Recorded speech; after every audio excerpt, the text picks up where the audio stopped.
The moment she saw his lips move, her heart already knew the answer. He was smiling politely, but his eyes had drifted past her shoulder, searching for a polite escape. Across the small cafe table, she watched him speak words she couldn't hear, but she could read them clearly. "I'm sorry, this won't work." Her fingers trembled as she nodded, pretending she was fine. But inside, something shattered. She had spent hours preparing for this blind date, choosing a simple blue dress, tying her dark hair into a neat braid, practicing her smile in the mirror. And now, just like that, it was over. He stood, left a few bills on the table, and walked away without looking back. What he didn't know, was that someone else had seen everything. She sat frozen, her hands folded on her lap, staring at the empty chair. The cafe buzzed around her, people laughing, cups clinking, soft music playing. None of it reached her. Her world was silent, always had been. But today, the silence felt heavier. She swallowed hard, blinking away tears. "It's okay," she told herself in sign language, her hands moving slowly. "You expected this." Still, it hurt.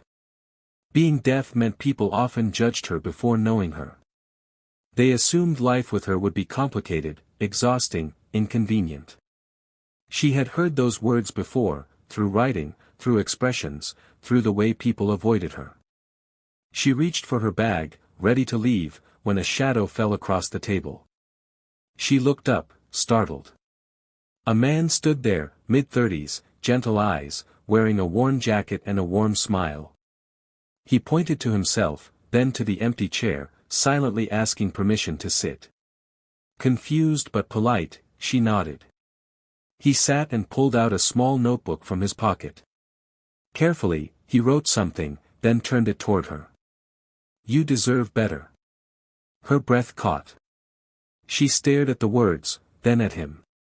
He gave a small nod, as if to say he meant every letter. Tears finally spilled over. She covered her mouth, shaking her head, embarrassed. He quickly waved his hands, signaling, "It's okay." Then he surprised her by signing slowly, awkwardly but sincerely, "I'm sorry. I saw what happened." Her eyes widened. He knew sign language. Not perfectly, but enough. She signed back, "Thank you. I didn't expect that." He smiled. "My daughter is deaf," he signed. "I learned for her." That single sentence changed everything. They introduced themselves. Her name was Sarah, 24, working part-time at a library. His name was Adam, 36, a single father to an 8-year-old girl named Lily. He told her how he had noticed the man on her date barely looking at her, speaking fast, already uncomfortable. Adam said he wanted to stand up for her but didn't want to embarrass her, so he waited. "You were brave to come here," he signed. "People don't understand how hard that is." Sarah looked down. "I thought maybe this time would be different," she admitted. "But it's always the same." They leave. Adam shook his head firmly. "Not everyone will." They talked for nearly an hour, writing sometimes, signing sometimes, laughing at misunderstandings. For the first time that day, Sarah felt seen. Not pitted. Not rushed. Just understood. When Adam finally stood to leave, he hesitated. "Can I walk you home?" he asked in sign. She smiled shyly and nodded. Outside, the evening air was cool. They walked side by side, comfortable silence between them. He told her about Lily, how she loved painting and hated vegetables, how she had lost her mother 3 years ago in an accident. Sarah listened, heart aching for him and the little girl. "You're a good father," she signed. He smiled sadly. "I try. Some days I feel like I'm failing." "Lily is lucky," she replied. When they reached her apartment, she hesitated, then signed, "Thank you, for today." "Anytime," he said. "And, maybe we can meet again." Her heart fluttered. "I'd like that." That night, Sarah lay in bed, replaying everything. The rejection still hurt, but Adam's words echoed louder. You deserve better. For the first time in a long while, she believed it might be true. A week later, Adam invited her to the park to meet Lily. Sarah was nervous. What if the girl didn't like her?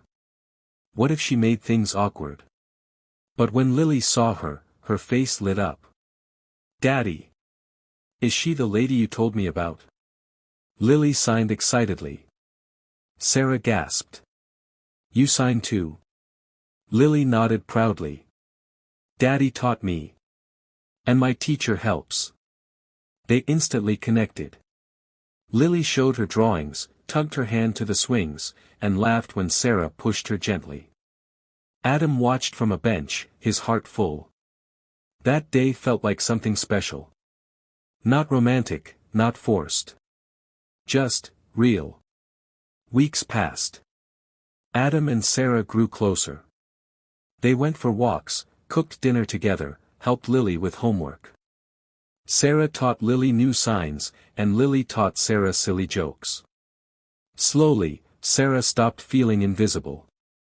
One evening, while washing dishes, Sarah signed softly, Adam, why did your wife leave? His face darkened. She passed away, he signed. Car accident. Sarah froze. I'm so sorry. He nodded. Some days it still hurts. But Lily keeps me strong. Sarah touched his arm gently. She's lucky to have you. And I'm lucky to have you, he signed, surprising himself. Their eyes met. Something unspoken passed between them. But life wasn't perfect. One day, Sarah's old date saw her with Adam at a grocery store. He scoffed and said something cruel about her, finding someone desperate enough. Sarah saw his lips move, recognized the words, and felt the sting. Adam noticed her expression. What did he say? He asked. She hesitated. Then signed, he said you're desperate. Adam laughed. Maybe I am, he signed. Desperate to be happy. Is that so bad? She laughed too, tears in her eyes. That night, Adam took her back to the same cafe where they first met. They sat at the same table. Do you remember what I wrote here? He asked. She nodded. You deserve better. He took out the notebook again and wrote something new. You already found better. Her hands flew to her face. She shook her head, overwhelmed. Sarah, he signed carefully, I don't know what the future holds. But I know I care about you. And Lily does too. Tears streamed down her face. I care about you too, she signed. Months later, Sarah stood in the park, watching Lily run toward her. Adam walked beside her, holding her hand. Life wasn't perfect, but it was beautiful. Sarah thought about that blind date, the rejection, the humiliation. If that man hadn't walked away, she would have never met Adam. Sometimes pain leads us exactly where we're meant to be.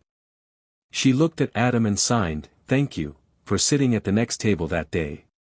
He smiled. Best seat I ever chose.